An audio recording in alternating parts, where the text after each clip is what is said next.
ജ്ഞാനമായവൾ വിളിച്ചു പറയുന്നില്ലയോ? ബുദ്ധിയായവൾ തൻ്റെ സ്വരം കേൾപ്പിക്കുന്നില്ലയോ? അവൾ വഴിയരികെ മേടുകളുടെ മുകളിൽ പാതകൾ കൂടുന്നിടത്ത് നിൽക്കുന്നു. അവൾ പടിവാതിലുകളുടെ അരികത്തും പട്ടണവാതിൽക്കലും ഗോപുരദ്വാരത്തിങ്കിലും ഘോഷിക്കുന്നത്: പുരുഷന്മാരെ, ഞാൻ നിങ്ങളോട് വിളിച്ചു പറയുന്നു, എൻ്റെ സ്വരം മനുഷ്യപുത്രന്മാരുടെ അടുക്കലേക്ക് വരുന്നു. അല്പബുദ്ധികളെ, സൂക്ഷ്മബുദ്ധി ഗ്രഹിച്ചുകൊള്ളുവിൻ. മൂഢന്മാരെ, വിവേകഹൃദയന്മാരാകുവിൻ.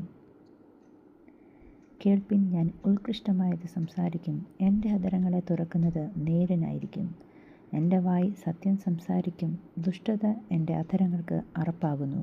എൻ്റെ വായിലെ മൊഴിയൊക്കെയും നീതിയാകുന്നു. അവയിൽ വക്രവും വികടവുമായത് ഒന്നുമില്ല.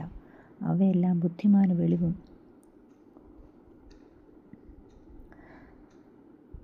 അവയെല്ലാം ബുദ്ധിമാന് തെളിവും പരിജ്ഞാനം ലഭിച്ചവർക്ക് നേരും ആകുന്നു.